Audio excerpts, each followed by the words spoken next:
પણ એસના કારણે કાદવ કીચડ અને ખાડાવાળો થઈ ગયેલા રસ્તા પર અવારનવાર અકસ્માતો થતા આજ રોજ કુમકુવાના ગ્રામજનોએ સોનગઢથી કુમકુવા તરફ 10-12 ગામોને જોડતો રસ્તો રોકી દેતા ટ્રક ચાલકો અને પોલીસ દોડતી થઈ હતી। આવું કેમ કર્યું, આવો જાણીએ। સોનગઢથી કુમકુવા, ડોસવાડા, ખરસી, ખાંજર સહિત 10 થી 15 ગામોને જોડતો રસ્તો કુમકુવા ગ્રામજનોએ આજ રોજ રોકી દીધો, જેના કારણે પોલીસ વિભાગ દોડતું થયું હતું। અહીં નોંધવું રહ્યું કે પોન એસની ગાડીઓના કારણે રસ્તો ખૂબ ખરાબ થતા અનેક અકસ્માતથી પરેશાન ગ્રામજનોએ આખરે આજે રસ્તા રોકી પોતાનો આક્રોશ પ્રગટ કરી પોતાનો અવાજ બહેરા તંત્રના કાન સુધી પહોંચાડવાની ફરજ પડી હતી।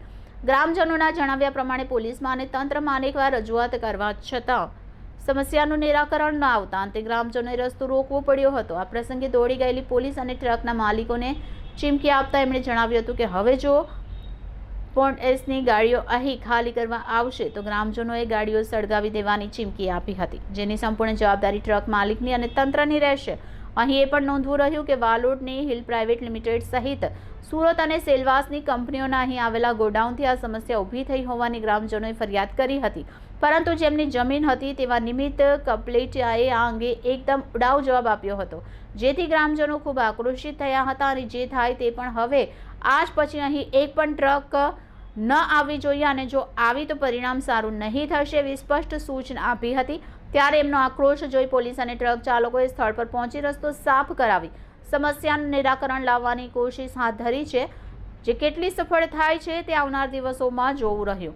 મિત્રો, આ પોનેસવાળા અહીં ગાડીઓ કેમ ખાલી કરે છે અને તેમાં તાપી જિલ્લા ટ્રાફિક પોલીસ તથા તાપી જિલ્લા આરટીઓની શું ભૂમિકા છે તે જાણવા જુઓ અમારો આવતો એપિસોડ। મિત્રો, અન્યાય ભ્રષ્ટાચાર વિરુદ્ધ અવાજ ઉઠાવવા સોનગઢની આ ચેનલને સબસ્ક્રાઇબ કરવાનું ના ભૂલતા। રિપોર્ટર બિંદેશ્વરી શાહ સાથે રાહુલ સોની, સિટી ગોલ્ડન ન્યૂઝ, તાપી। શું નામ છે આપનું? હું જવાબ આપું? પણ તમારું નામ શું છે તો કહો। હું જવાબ આપું પણ આ ગોડાઉન કોનું છે? આ ગોડાઉન મારું નથી, બનેવીના નામ પર સંચાલન કોણ કરે છે? સંચાલન કંપની કરે। કંપની કરે તો તમે અહીં દેખરેખ બી નથી રાખતા, તમારું કંઈ લાગતું ઓળખતું નથી આ ગોડાઉન સાથે? તો બધા તમારું નામ આપતા હોય કે તમારું ગોડાઉન છે? બધું મારું આપે છે, મેં શું કરું? તમારા બનાવીનું છે ગોડાઉન? હવે આ ગામ લોકોને આટલી બધી સમસ્યા થતી છે, તમે તમારા બનાવીને જાણ કરી દીધી છે તો શું કરવાના? બંધ કરવાના કે ચાલુ રાખવાના? એટલે સમસ્યા હલ થઈ જાય, બીજું તો શું કહ્યું? એટલે કેવી રીતે હલ કરશો તમે? કરું અમે આ તમારી રીતે તો તમે કહો ને મીડિયા સામે કે કેવી રીતના હલ કરશો એમ? અમારી રીતના કરું અમે। તમારી રીતે એટલે નવો રોડ બનાવી આપવાના છે, ઓવરબ્રિજ બનાવી આપવાના છે, શું કરી આપવાના છો? અમારી રીતના મજૂર લગાવીને કામ કરી દેવું અમે। એટલે અહીંયા આ ફ્લાયર્સ હવે પડે નહીં એમ? હા, કંપનીમાંથી તમે લોકો તમને અંડરલોડ ભરીને આપે તો તમે ડાયરેક્ટ એને માલને સપ્લાય કેમ નથી કરતા? ઓવરલોડ તમે અહીંયાથી ડબલ ઓવરલોડ ભરવા માટે જ ખાલી કરો છો ને? એમાં મને કંઈ જાણ નથી। નહીં, પણ ખાલી કરવાનું કારણ શું છે? એ પ્રશ્નનો જવાબ મને ખબર અરે તમારું ગોડાઉન છે, તમારા બનાવીનું ગોડાઉન છે, તમને ખબર નહીં હોય? મેં કંપનીને ભાડે આપેલું છે।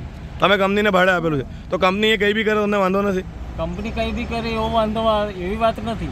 તો પછી ફ્લાયર્સ ખાલી કરવા પાછળનું બેઝિક કારણ શું હોય મને કહો તમે? એમને ખબર છે। કોને ખબર છે? કંપનીવાળાને કે ગાડીવાળા?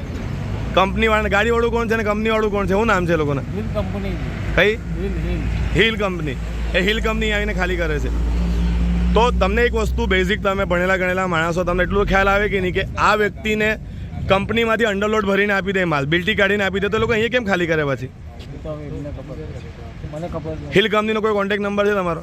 ગાડી માલિકો કોણ ખાલી કરવા આવે છે? એવી મને ખબર છે। જી ધન્યવાદ। જી આપનો પરિચય? મારું નામ ગોવિંદભાઈ ભીમભાઈ છે, કુમકુવાનો વતની છું।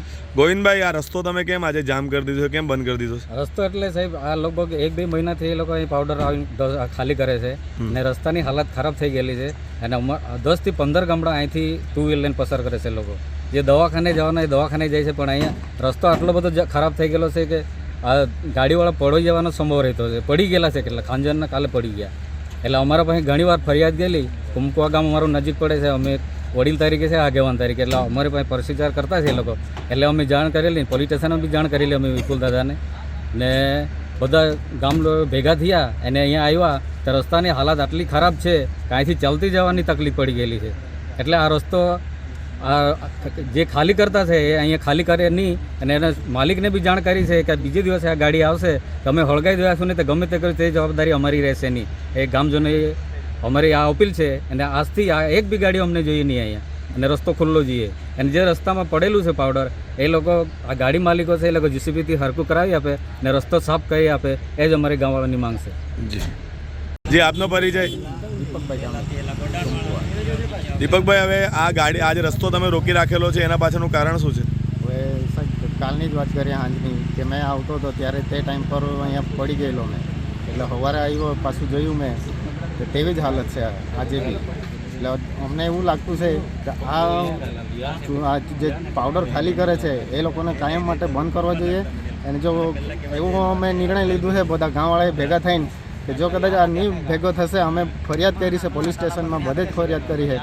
જો કદાચ નહીં બંધ કરે તો જો પાછું ચાલુ કરશે તો એવું અમે નિર્ણય કરશું કે ગાડીઓ કે ગમે તે હશે એ લોકોને સળગાવવાની જ કોશિશ કરશું. પછી હવે આના કારણે તમે તંત્રને શું કહેવા માંગો છો કે આ રસ્તો આટલો બધો ખરાબ થયો છે તો આને બનાવી આપવા માટે શું કહેશો? તંત્રને એટલું જ કહેવાનું કે જે એ લોકો દ્વારા જે રસ્તાનું નુકસાન થયેલું છે એ રસ્તાનું પેલું એ સરખું કરે ને જો મામલતદારમાં બી જાણ કરશું અમે. કલેક્ટરને જો આવું થશે તો કલેક્ટર પાસે બી પહોંચીશું અમે. જી ધન્યવાદ.